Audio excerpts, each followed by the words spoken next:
अपनी मां की गोद में लिपटी 7 साल की मासूम भी कोरोना के कहर से बच न सकी।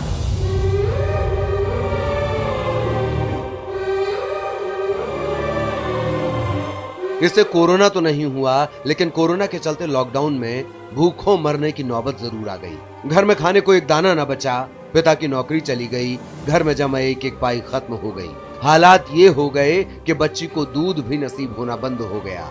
अपनी लखते जिगर की भूख मिटाने के लिए भीख मांगने की नौबत आ गई। कलेजे को चीर देने वाली ये तस्वीर है दंतेवाड़ा जिले के ग्राम पंचायत हारम की, जहां एक बाप इतना लाचार हो गया कि अपने परिवार का पेट भरने के लिए उसे घर का सामान तक बेचना पड़ा। घर का फ्रिज बेचकर उसने परिवार और 7 महीने की इस मासूम की भूख मिटाई। भूख मिटाने के लिए घर का सामान बेचने की खबर आग की तरह पूरे गांव में फैल गई। जहां स्थानीय प्रशासन को पहुंचना था, जहां सरपंच को पहुंचना था, वहां सीआरपीएफ को पहुंचना पड़ा। सीआरपीएफ के डीआईजी डीएन लाल तुरंत मौके पर पहुंच गए। पीड़ित परिवार को 1 महीने का राशन देकर अपना नंबर भी दिया, ये कहकर कि कोई परेशानी हो तो तुरंत फोन करना। कल का न्यूज़ बहुत दुखदाई है। जो सुना मैंने कि अपना फ्रिज उसने बेच दिया, बहुत कम कीमत में 2000 में उसने फ्रिज बेच दिया गरीबी के कारण। तो मैं हाथ जोड़कर ऐसे लोगों से विनती करता हूं कि किसी का गरीबी का फ़ायदा न उठाएं और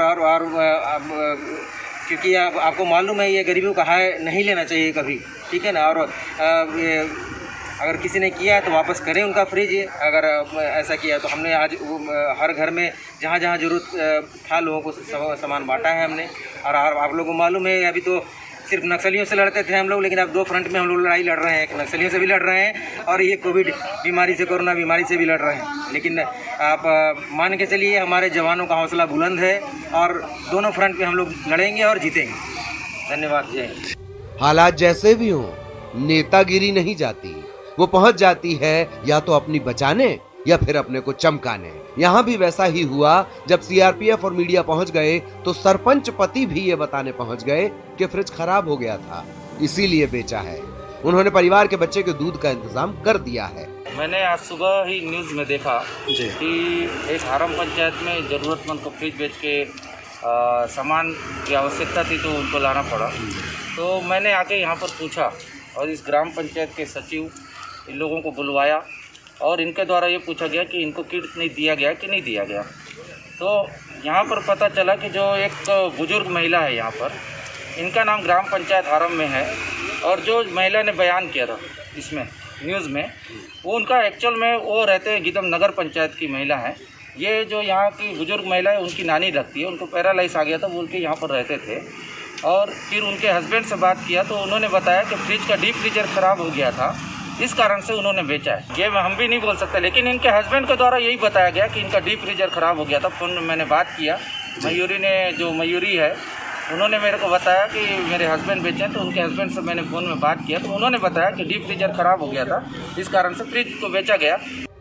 इस मासूम बच्चे की मासूमियत देखकर शैतान भी शर्मिंदा हो जाएं, लेकिन जो नहीं हो पा रहे उनका क्या कहा जाए। काय के लिए बेचे थे? पैसे नहीं थे हमारे पास। तो प्रशासन की तरफ से कोई नहीं पहुंचा था मदद के लिए? राशन आया था, एक बार आया था, पंचायत से आया था राशन, लेकिन ख़त्म हो गया। फिर दोबारा कोई नहीं आया? नहीं। तो फ्रिज बेचने की वजह वही थी जो राशन वगैरह खरीद के लाने? राशन भी नहीं था, प्लस बच्चे के लिए दूध भी लाना था। कौन कौन है परिवार में? हम लोग 4 लोग हैं। मेरी नानी है, मेरे हस्बैंड, मैं और मेरे बच्चे। आप क्या करते हो? मैं कुछ नहीं कर रही। और आपके हस्बैंड? वो बस चलाते हैं। तो अभी तो सब बंद है, लॉकडाउन। तो घर पे ही है? घर पे ही है। तो स्थिति दयनीय हो गई थी? हाँ, कुछ भी पैसे नहीं थे हमारे पास। तो कितने में बेचे थे? 2000 में।